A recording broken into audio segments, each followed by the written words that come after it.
आजादी के 75 वर्षों में हमारा भारत कहीं से कहीं पहुंच सकता था, और ये मैं बहुत जिम्मेवारी से कह रहा हूं, कहीं से कहीं पहुंच सकता था।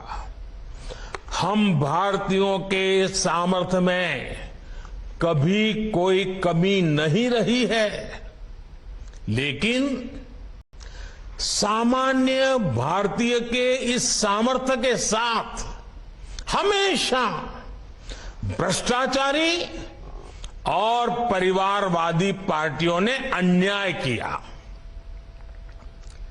आज देश के लोग 2024 चुनाव में फिर एक बार हमारी सरकार वापस लाने का मन बना चुके हैं, निर्णय ले चुके हैं। ऐसे में भारत की बदहाली के जिम्मेदार कुछ लोग अपनी दुकान खोलकर बैठ गए हैं। इन्हें देखकर मुझे एक कविता की कुछ पंक्तियां याद आती हैं। एक कवि महाशय ने अवधी में लिखा था, ये अवधी भाषा में लिखी गई कविता है। गायित कुछ है, हाल कुछ है, लेबिल कुछ है, माल कुछ है। 24 के लिए 26 होने वाले राजनीतिक दलों पर यह बड़ा फिट बैठता है। गायित कुछ है, हाल कुछ है, लेबिल कुछ है और माल कुछ है। यानी गाना कोई और गाया जा रहा है, जबकि सच्चाई कुछ और है।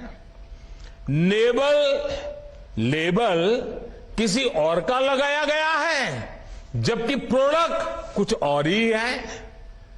इनकी दुकान की यही सच्चाई है। इनकी दुकान पर दो चीजों की गारंटी मिलती है। एक तो ये अपनी दुकान पर जातिवाद का जहर बेचते हैं, और दूसरा ये लोग असीमित भ्रष्टाचार करते हैं। आजकल ये लोग बेंगलुरु में जुटे हैं। एक जमाने में एक गाना बहुत मशहूर था, मुझे तो पूरा याद नहीं है, लेकिन मुझे याद आ रहा है। एक चेहरे पर कई चेहरे लगा लेते हैं लोग, एक चेहरे पर कई चेहरे लगा लेते हैं लोग।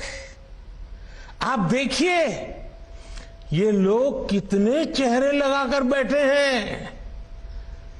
जब ये लोग कैमरे के सामने एक फ्रेम में आ जाते हैं तो पहला विचार देश के सामने क्या आता है?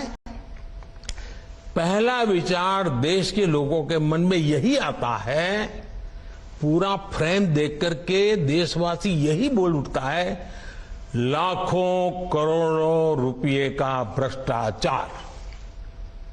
इसलिए देश की जनता कह रही है कि ये तो कट्टर भ्रष्टाचारी सम्मेलन हो रहा है, कट्टर भ्रष्टाचारी सम्मेलन हो रहा है। ये लोग गा कुछ और रहे हैं, हाल कुछ और है, इन्होंने लेबल कुछ और लगाया हुआ है, माल कुछ और है। इनका प्रोडक्ट है 20 लाख करोड़ रुपए के घोटाले की गारंटी। 20 लाख करोड़ रुपए के घोटाले की गारंटी।